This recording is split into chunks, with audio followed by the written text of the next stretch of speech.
പരമകാരുണ്യവാനായ ദൈവമേ, അങ്ങയുടെ സന്ദർശനത്തിനായി ഞാൻ കാത്തിരിക്കുന്നു. കർത്താവേ, ഞാൻ നിന്നെ സുഖപ്പെടുത്തുന്ന യഹോവയാകുന്നു എന്ന് പുറപ്പാട് 15:26 അങ്ങ് അരുളി ചെയ്തിട്ടുണ്ടല്ലോ. ആ വാഗ്ദാനത്തിൽ വിശ്വസിച്ചുകൊണ്ട് ഞാൻ പ്രാർത്ഥിക്കുന്നു.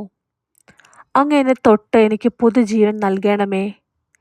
യെശയ്യാവ് 53:5 അവൻ്റെ അടിപ്പിണരുകളാൽ നമുക്ക് സൗഖ്യം വന്നിരിക്കുന്നു എന്ന വചനപ്രകാരം ക്രൂശിതനായ യേശുവിൻ്റെ തിരുമുറിവുകളിലൂടെ ഒഴുകുന്ന സൗഖ്യം ഇപ്പോൾ എൻ്റെ ശരീരത്തിലേക്ക് പകരട്ടെ. എല്ലാ വേദനകളും അസ്വസ്ഥതകളും യേശുവിൻ്റെ നാമത്തിൽ നീങ്ങിപ്പോകട്ടെ.